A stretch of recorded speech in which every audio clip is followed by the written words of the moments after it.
We'll begin lying on the back of the body, and it may be that you do want a thin support for your head. I wouldn't go overboard with fat cushions. Ideally it's something flat, an inch, in the region of an inch, nothing too expansive. And then coming to lie on the back of the body, and we're going to begin with the breathing today. So in Pilates, we employ the ribcage breathing. And so sometimes, in order to know what your body's doing, it's good to put your hands on that part of you. So if you place the hands on the lowest part of the ribcage, breathe in through the nostrils and notice the ribcage expands upwards and outwards underneath your hands. And then as you breathe out, the ribs should be moving downwards and inwards. So the same thing again, repeating in through the nostrils, allowing the ribs to move upwards and outwards under your hands, and then exhaling as if you're blowing through a straw. So you might make a narrowed opening of the lips as you exhale. And what that does really is it slows down the air leaving the body, and it prolongs the breath. It also creates a little bit of back pressure, which improves oxygenation. So breathe in through the nostrils, breathe out as if you're blowing through a straw. And then it might be that you notice the ribs expand downwards into the mat, and also a little forwards.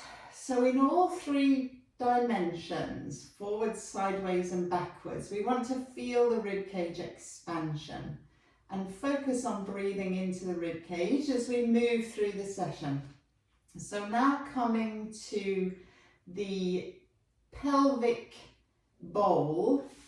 You can think of it like a ball or a bowl filled with water.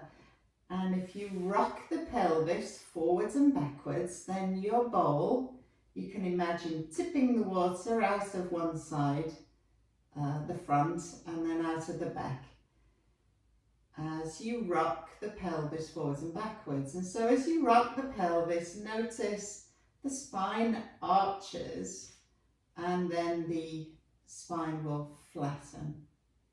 You could also think about a marble rolling along the center of the body from the navel to the pubic bone, and then back to the navel.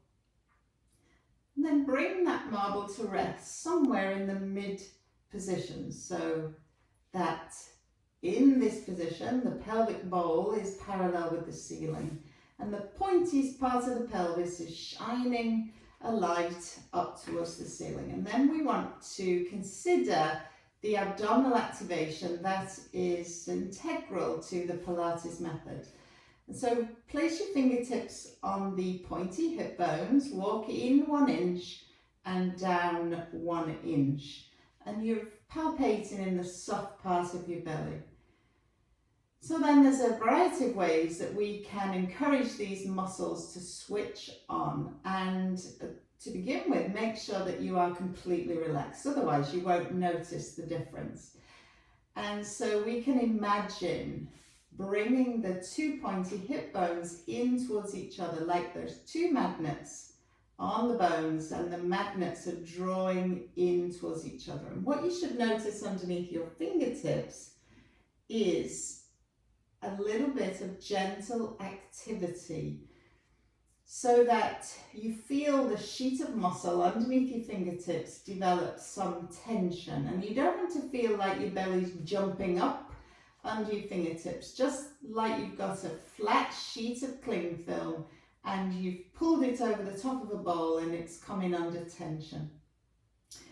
And similarly, we can achieve this via the pelvic floor. So if you relax again completely, breathe in through the nostrils And as you exhale, think of closing around the openings in the pelvic floor and drawing up inside the body, a lift up to the 3rd floor out of 10.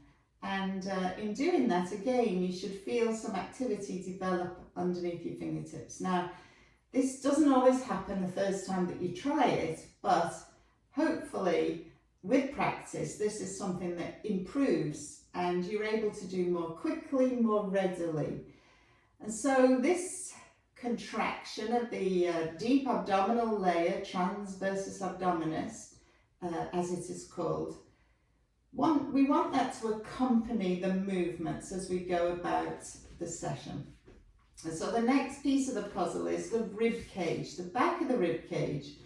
So if we float the arms above the shoulders and really get a sense as you float the arms overhead that the back of the ribs, the lowest part of the back of the rib cage, remains in contact with the ground. So breathe out as you reach the arms up overhead and then coming back to the vertical. And so your only job here is to prevent the body from arching away from the ground. And you might notice a little bit of tension develop in the muscles that travel between the ribs and those pointy hip bones. So I'm not aiming to touch the ground, I'm just reaching the arms away overhead in this shoulder elevation. So come now and rest the arms beside you and we'll think about the shoulder girdle. And hugging the shoulders up towards the ears and then reaching your fingertips away from you. So it's very common that the shoulders end up scrunched up around your ears, particularly if you're doing desk work or driving or just having a bit of a day. And so reaching the fingertips away and then shrugging the shoulders up. And in an ideal world, the shoulders should rest somewhere in the middle of that.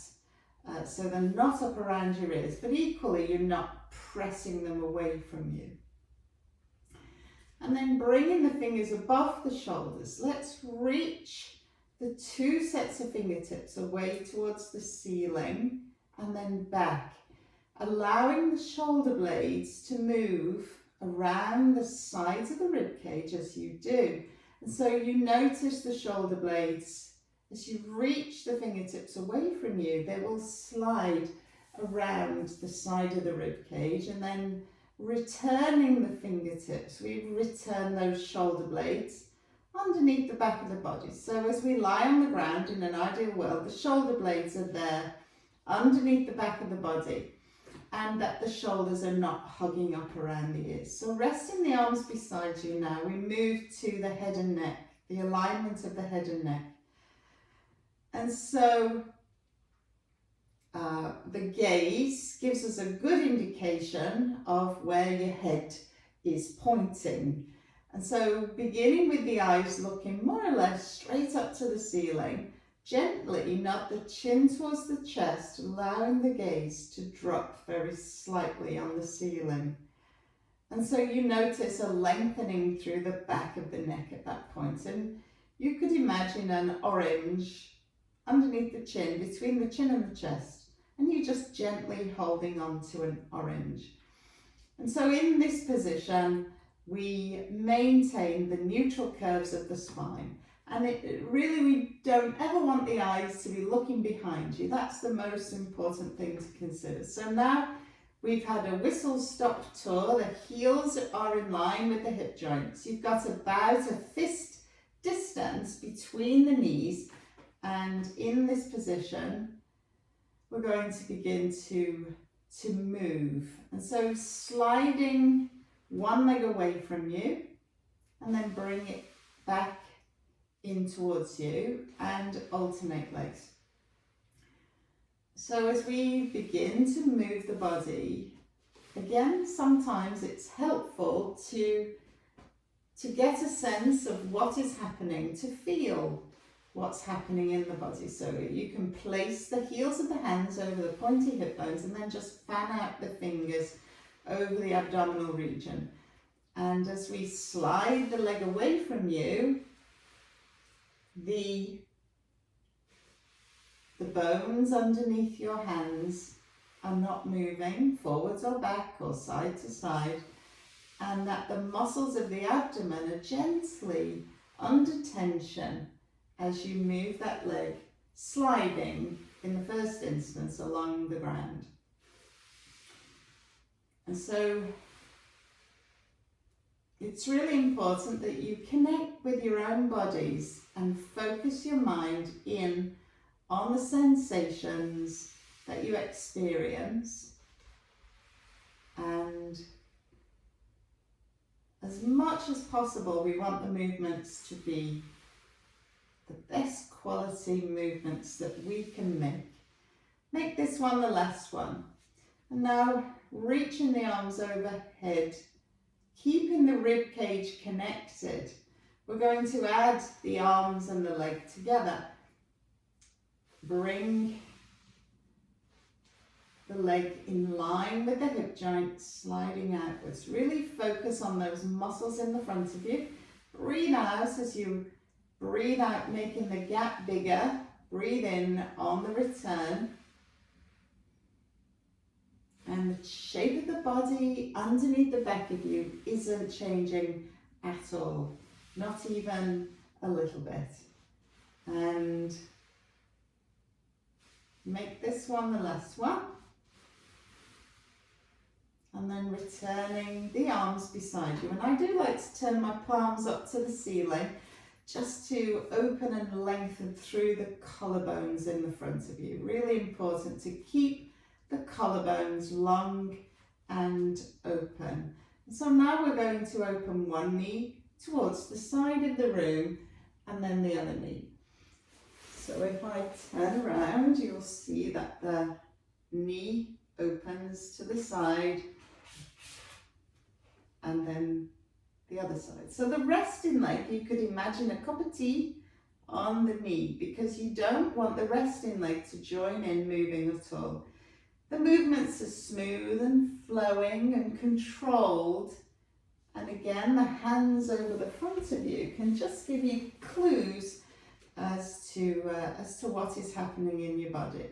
And for the most part, if you've never had a painful condition like a bad back or a sore hip, then your body should naturally do what is required. Come back to the center. Perfect. So let's glue the legs together and take the arms out to the sides.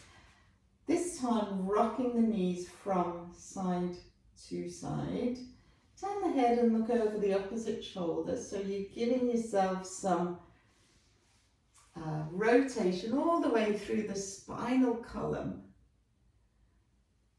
So I'm keeping my legs glued together and rocking, rotating at the waist, rocking the hips side to side, turning the head as feels appropriate.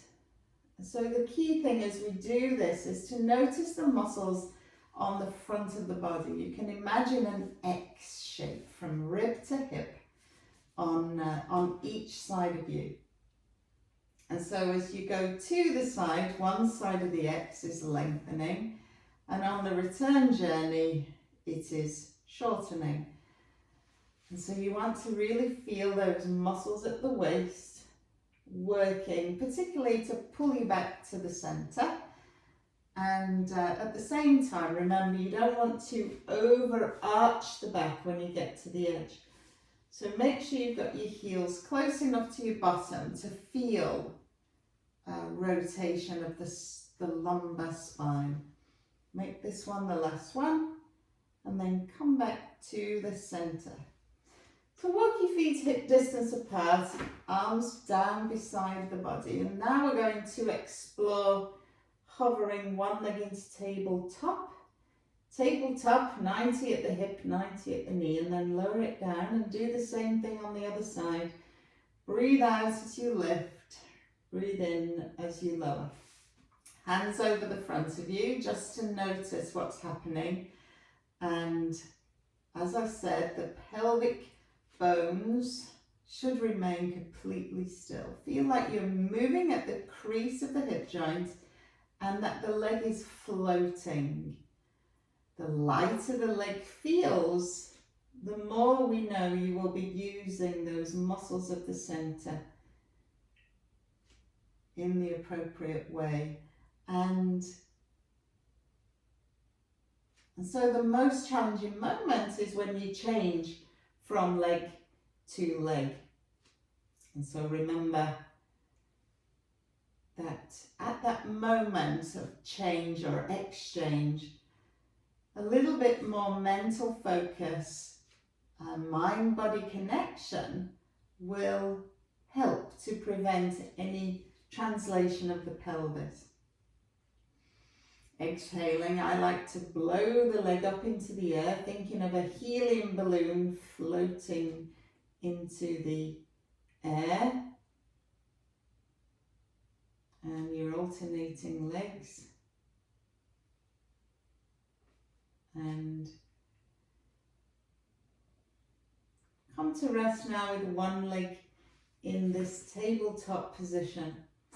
So returning to the opening to the side, remain on the same leg each time and open to the side and then back to the center, so that the resting leg is completely still. You've got a cup of tea resting on the knee and the breath is flowing in and out of the body as you move, never holding the breath. And this is surprisingly difficult. So making sure that when we start to challenge the core muscles more, that they are not jumping up towards the ceiling underneath your hands. Just do one more on this side and then we'll swap and try the other leg. And so really explore any variation from side to side, moving the whole leg and focusing on this sheet of muscle, a flat sheet of muscle. And you can think about the shape of your body underneath the back of you. Often when we start to work a bit harder, you generate tension in the shoulders and the neck. So just cast your mind across the body to make sure that the focus of the work is on the center. And two more. And last one. So we're going to swap legs again, and this time hover one leg to tabletop, and then we'll do the single leg stretch. Stretching one leg out away from you. Make sure that you do switch on those thigh muscles. You want to feel that the knee is straightening fully away from you, and the thighs are more or less in line with one another. So you can imagine reaching the tips of the toes towards a button on the wall ahead of you and moving in line with the hip joints. Now we can add the overhead reaching arms, also known as ribcage closure, to this movement. And, you know, Pilates is often criticised for the slow, deliberate movements that we make. But moving slowly isn't necessarily easier. In actual fact, moving slowly can be quite a lot harder. So breathe out, reach out, breathe in, come in, and there's plenty of time for dashing about in the rest of your day. Make this one the last one, and lower the leg and swap sides. So you want each movement to mirror the one before and the one after. So it's precise movement, placing the limbs in space and flowing with control. And always this focus on those muscles of the center. So do one more if you would. And then come back and lower the legs. Gather the heels a little closer to your bottom. We're going to curl the spine up and away from the ground, bit by bit, bone by bone, and then lower it down again, bit by bit, bone by bone. And the breath, breathing out as you peel the spine up and away from the ground. Breathe in at the top and breathe out as you lower, bone by bone, all the way to your tailbones. So I've got my palms to the ceiling to keep the collarbones lovely and long underneath the back of me. The shoulder blades resting onto the ground. And make sure you're not pressing the back of your head in at all. If you feel like your head ends up moving away from your heels, then that's because you're pushing this way. And what we want is more of a lift. Think of lifting up, using the muscles of your bottom and the thigh muscles. And the only time when this particular mover might not be advisable is if you have a diagnosis of osteoporosis. If this is a familiar movement and you can do it without any discomfort, then you have the option to continue. But if this is new to you, then maybe we should leave it off the list. Lowering the body bit by bit by bit, all the way to the ground. So we're going to do a little bit more now with our tabletop legs and start to explore bringing two legs into tabletop. So the first leg lifts with ease and the second leg is the most difficult leg, and so you would always use an exhale with that leg. Exhaling the leg into tabletop. And then we'll inhale, lower leg number one, exhale, lower leg number two. And with the hands over the front of you, changing the lead leg each time just gives each leg the opportunity to be the second leg, and lower and lower. So continue alternating the lead leg, hands over the front of you. And so the most challenging moment is just as you are lifting the second leg off the ground. And that's when we really want the abdominal muscles to be able to remain in that flattened orientation. So lifting the legs slowly. You don't want to feel like your belly jumps up underneath your hands. You want to feel tension develop, yes. But think of that flattened sheet of muscle the whole time. And the breath, exhaling with that second leg. And allowing the breath to flow. So it may be that if you feel discomfort in the back, that you require a little bit of support underneath your bottom, and you can quite happily just place the hands there. And sometimes you're okay at the beginning and then you feel fatigued, so then we can always add the hands, and you'll notice that just takes the strain off your back. If you feel any strain in the front of the neck, then it's important just to add a slight raise underneath the head. And so you could carry on at that level, or you could come now with two legs in the air and try the toe taps, tapping the toes, one leg and then the other. This tapping of the toes. One leg moves in line with the hip joints, and the closer you tap to your bottom, the easier this would be, and the further away, the harder it would be. But you never want to get to the point where your legs are straight. Always with the bent knee. And then the option you have is to add some arms reaching away overhead. So breathe out, reach out, breathe in, come in, and all the while you should be able to maintain the arrangement of the spine and the abdominal activation, allowing the breath to flow. Soon as the breath is impeded, then you know that you've taken a step too far. Reaching away, back to the vertical, and sometimes I'm tempted to rush, so remember to take your time.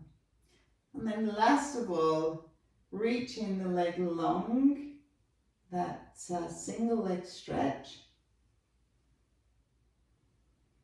And so it's always your decision whether to continue or to regress the exercise back to a previous level, or just take a rest. Breathe out. It's better to work well and do less of it than it is to do the exercise badly. And over time, obviously, your tolerance and strength will improve. So let's do 2 more and 1 more, and then lower the legs. Rock the knees from side to side, and this time I've got the knees apart, feet apart, so you can rotate around the axis of the spine, ease off the hip flexors and the hips and the spine. Turn the head if you wish, just to ease off the neck.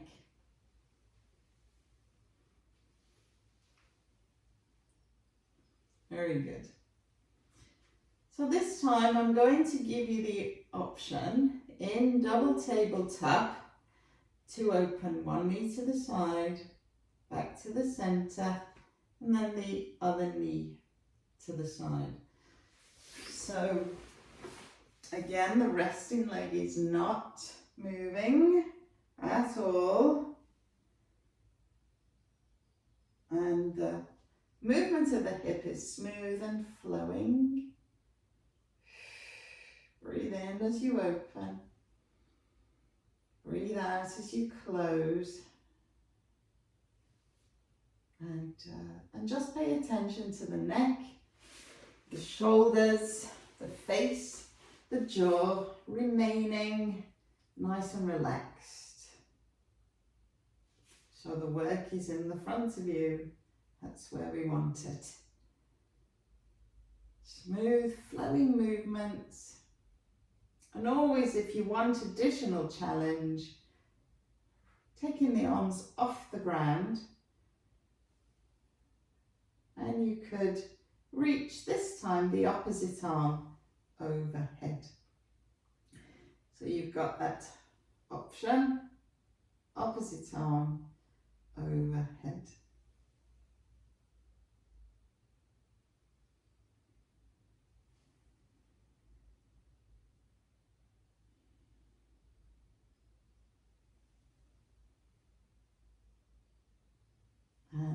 And you know, always that layer of coordination sometimes puts the cat amongst the pigeons.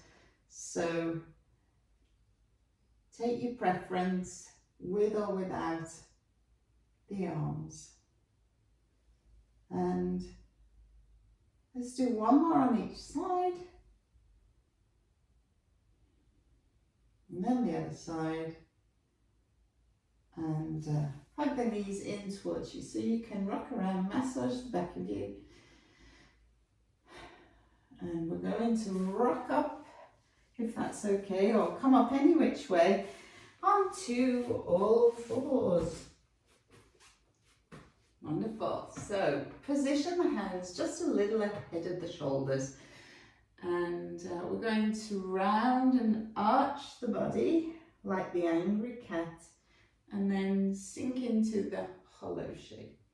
So I want you to think of your spine moving from the tail end each time. So we begin the movement from the tail, tucking the tailbone, rounding and arching the lumbar spine, and just allow the top of the head to drop towards the ground. Breathe in as you come into that hollow shape. And breathe out as you lift. Breathe in as you come into the hollow. So all the while I'm pushing away from the ground, thinking of the ideal alignment of the shoulder blade just in contact with the back of the rib cage. Breathe out, round and look, and then come to rest in that middle place. So we're going to take one hand and tap to the opposite shoulder. All the while we've got the natural curves of the spine, the back of the head in line with the back of you, and you must have your weight a little forwards so that you can feel when you take the hand away. You kind of miss it. Breathe out, tap to the shoulder, alternate sides, and back of the head lifting.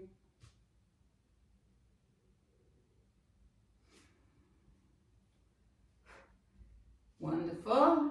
Never holding the breath. So now we're going to send one leg reaching long in this swimming prep. Breathe out as you reach the leg away from you. So the eyes look to the ground just ahead of the hands, and the knees return each time underneath the hips. The knees love each other and they want to just walk together, and they also like to walk closer to your hands. So just be mindful of returning the hip directly underneath the hip joint.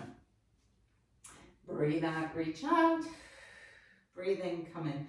Now we imagine that we've got a spirit level on the back of us, and you don't want that bubble to move about as you extend. And then if you wanted to, you can add the tap of the shoulder and the opposite leg extending away from you. Breathe out as you reach, breathe in on the return. So you do want to get a sense of straightening the knee and straightening at the hip. But whatever you're doing with your leg and your arms, the middle portion of your body remains relatively unmoved. It's like Queen Victoria. We are not amused. And make this one the last one. Come off your wrists and just give your wrists a little rest. Very good. So let's come to lie on the front of the body and make the diamond shape and put your forehead in it. So lying on the front, diamond shape, forehead in it, and just have a little thin cushion handy for a moment's time. Legs in line with your hip joints, and really rest the arms very lightly on the ground. When we come to lie in the front, again we are trying to orientate the pelvis in that ideal position. And so imagine you have a marble on the back of you, rolling from the tailbone into the waist, and then back towards the tailbone, and come to rest with the marble closer to the tailbone than the waist. And in that position, you should feel just a little bit of energy in the muscles of the abdomen, and also a tiny bit in the bottom muscles too. And then floating the forehead away from the diamond. Breathe out as you hover the forehead. Breathe in on the return. Breathe out, reach, lengthen and hover. Breathe in as you lower. Breathe out, reach, lengthen, hover. Breathe in as you lower.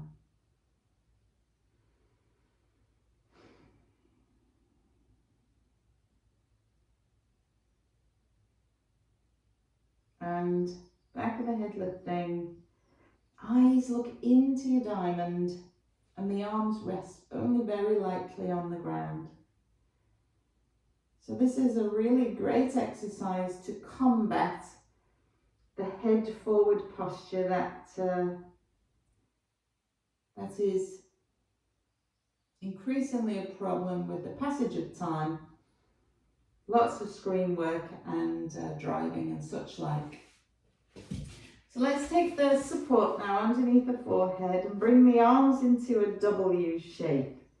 You're going to float and hover the forehead away from the ground and then slowly lower. So the arms are resting lightly and so you really want to feel like it's the muscles of the upper back that are lifting you, and you can think of coming as high as the lowest ribs, shining the breastbone forwards towards the front edge of the mat, keeping the neck nice and long and then lowering down. And if you feel discomfort in your low back, then a support under the front of you can really help to eliminate that. So play around with what helps you to do the exercise in a way that is beneficial. Chin is in, neck is long. Reaching the top of the head away from the tips of the toes. And do that again. Wonderful. So coming now with the arms beside you is an option. So you can remain at the previous level always, or bringing the arms long beside you. Gather up the shoulder blades onto the back of the body, palms in towards you, floating the forehead and the breastbone, and then slowly lower it down, and each time let your arms fall forwards. Gather the shoulder blades onto the back of the body, hover the hands, hover the arms, and then float the forehead and the breastbone. Chin is in, neck is long, and again, if you feel any discomfort in the low back, a cushion underneath the front of the pelvis, the low part of the belly may well provide a solution. Breathe out, reach, lengthen, hover. Breathe in as you lower. And you really focus in your mind on the muscles in the front of you, the muscles in the upper back, the muscles of the arms extending the elbow and lengthening the fingertips away from you. And then make this one the last one. Reach, lengthen, hover. And lower it down. So bringing the hands underneath the forehead, legs in line with the hip joints, the swimming legs, hover one leg at a time. So when we hover the legs, it's most important that the leg is straight at the knee, very straight in the leg. And when your leg's moving away at the back of you, it can be quite difficult to know what it's getting up to. So if ever you get the chance to work with mirrors, lots Lots of people have a bedroom mirror. And breathe out as you lift. Breathe in as you lower. Slow, controlled, flowing movement. And then notice the bones under the front of you so that the shape of the spine doesn't change. And the pelvis isn't rocking around. Those bony landmarks, the pointy hip bones and the pubic bone remain in contact with the ground. And make this one your last one. And then you're going to sit all the way back. Heels, seat to the feet. Arms reach ahead of you. Stretch off the lower back. And it can be nice to put one hand on top of the other. Feel the stretch in one side. And then do the same at the other side.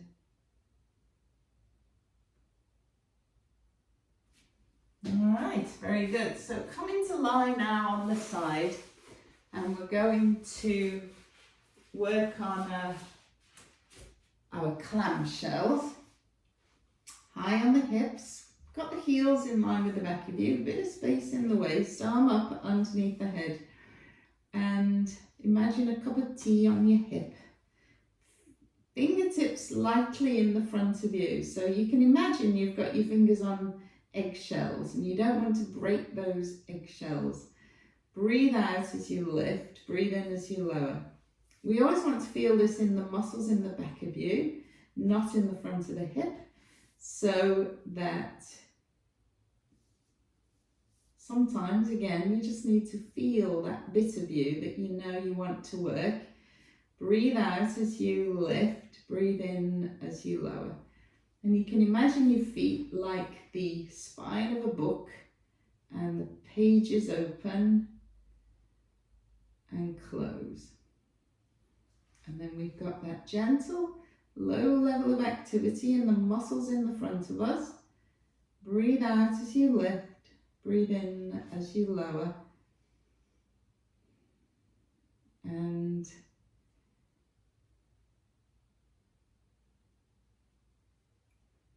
this is the level 1 version. So let's think about level 2, lifting 2 feet.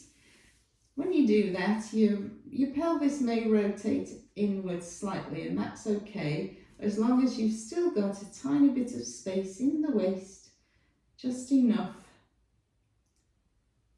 for a little mouse to crawl through.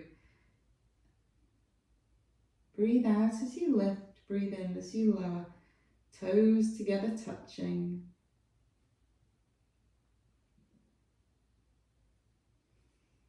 And rather than stop and rest completely, it's better to return to a previous version of the exercise if ever you needed to.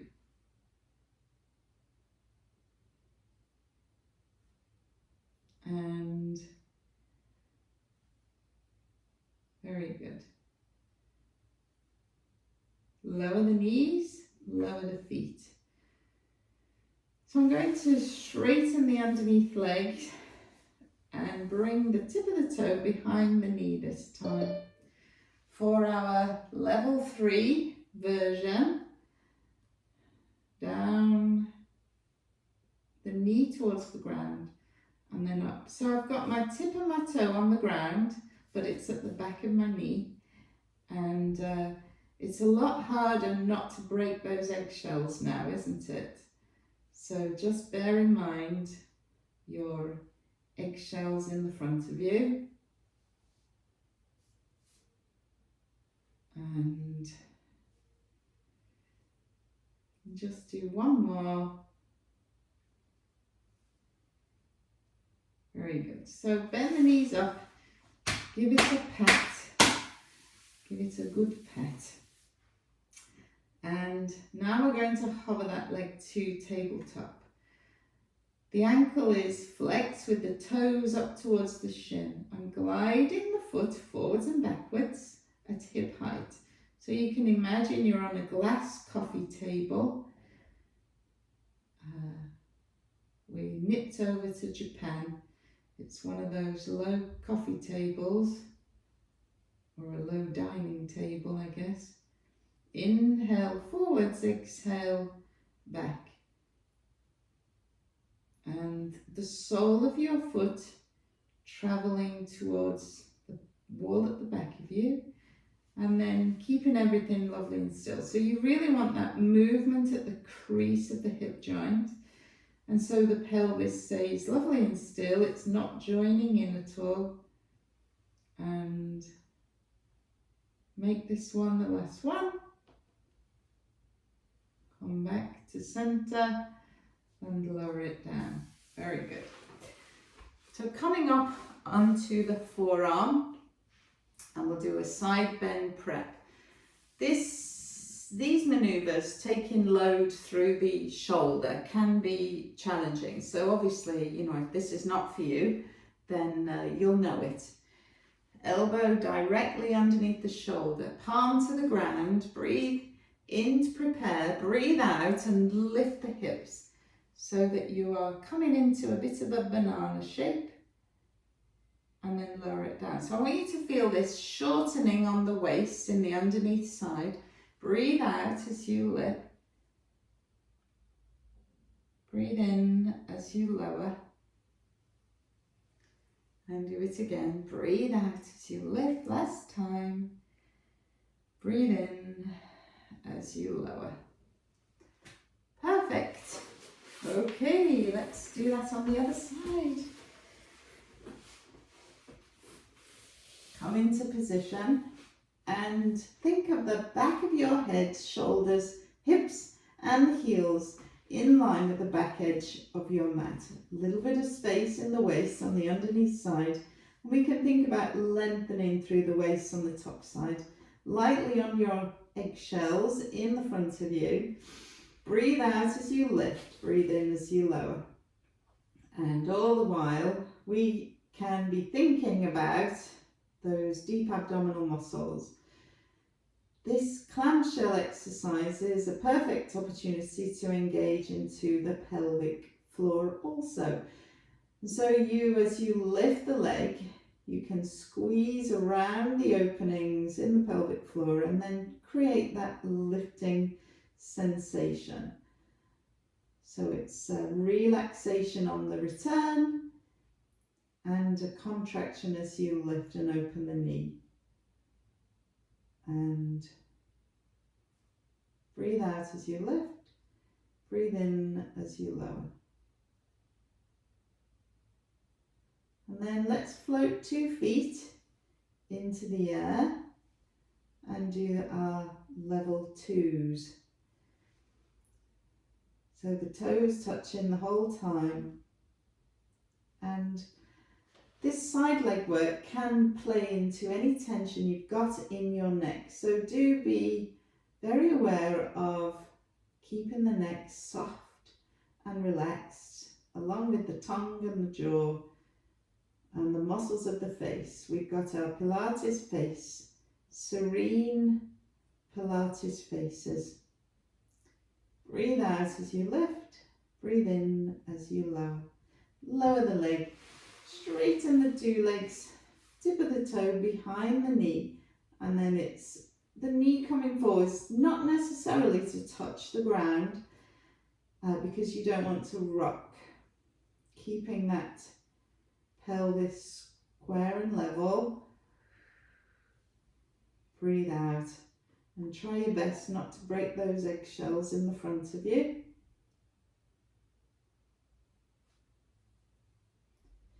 So any of the previous versions that suit you, you could do. And lower it down and lift. And then let's bend both the legs. Hover one leg, glide the leg forwards and backwards, moving at the crease of the hip joint, and cup of tea resting on your hip. Breathe in as you come forwards, breathe out as you go behind you. So the shape of your spine doesn't change. You are isolating the movements to the hip joint.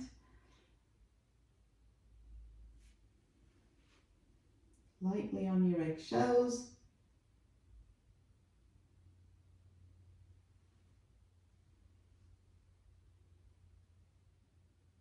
Two more.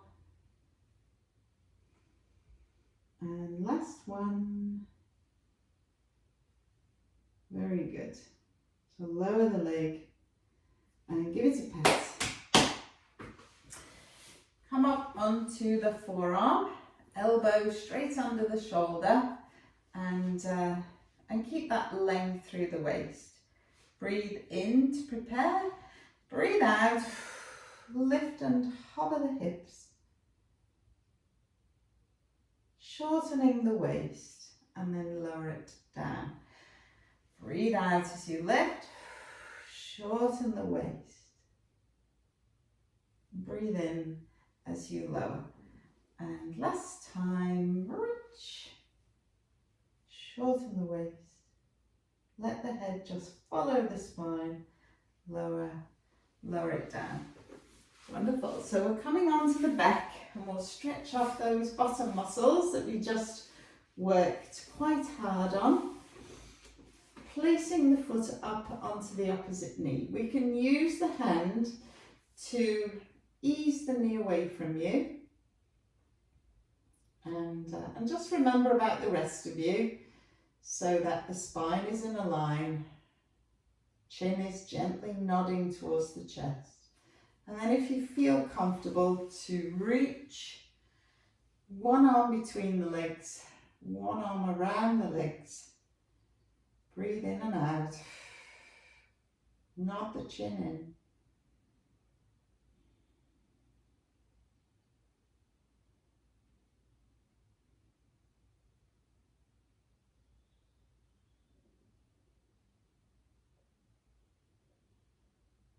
And always the tissues release as we exhale. So allowing that breath to leave the body. And let's swap sides, do the same thing on the other side. Hugging in towards you. Breathe in and out.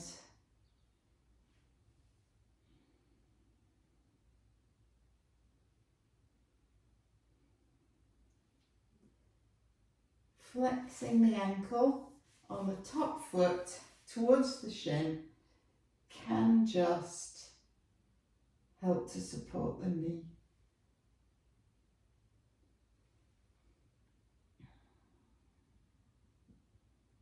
Very good.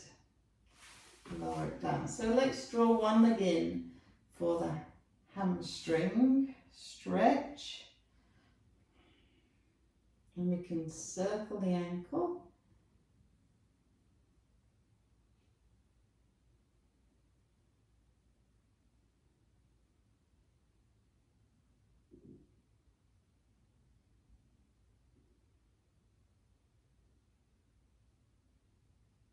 And then go the other way.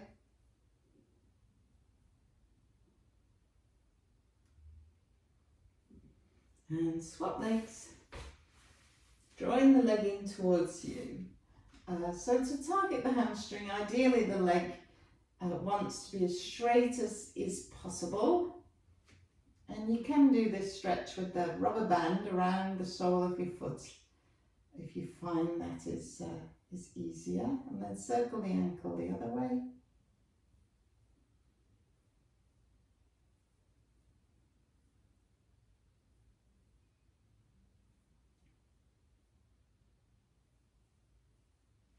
Lower the legs. Take your legs right away from you. Reach the arms away overhead, full body stretch. And you can just allow the spine to arch gently away from the ground as you do this. Breathe in, filling the ribs with air. Breathe out. Hug one knee tightly in this time. So we're hugging one knee tightly in towards the chest. And you want to feel a little bit of opening in the extending leg, the leg that is straight along the ground. You can hug over the knee or under the knee, depending on your knee, how your knee goes. And swap legs. Do the same thing on the other leg.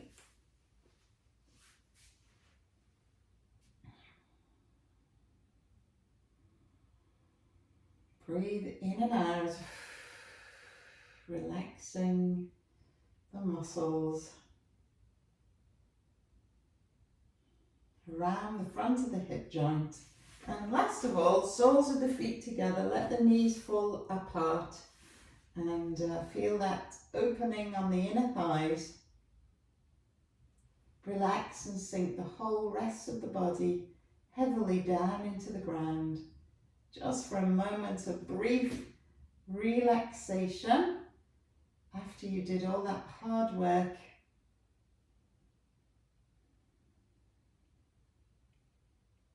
And when you're ready, slowly rock yourselves up to sit. Remember, you can always sit on a raise if that helps you.